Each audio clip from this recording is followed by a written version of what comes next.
Today's reading is taken from John chapter 6, verses 52 to 71. Then the Jews began to argue sharply among themselves.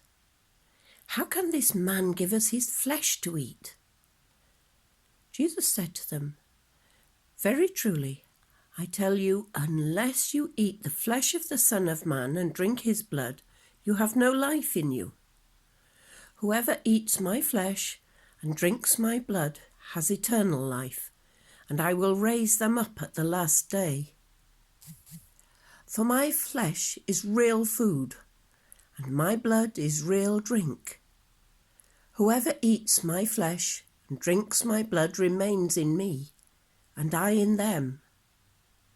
Just as the living Father sent me, and I live because of the Father, so the one who feeds on me will live because of me.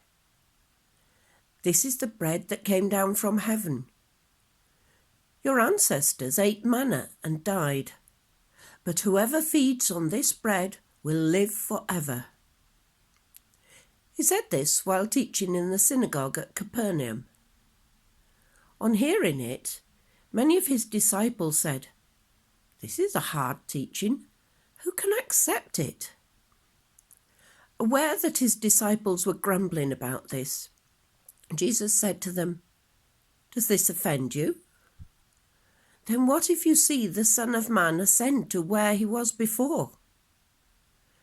The Spirit gives life. The flesh counts for nothing.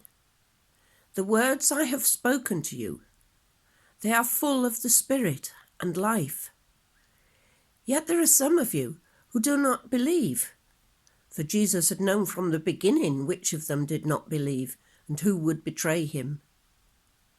He went on to say, "This is why I told you that no one can come to me unless the Father has enabled them."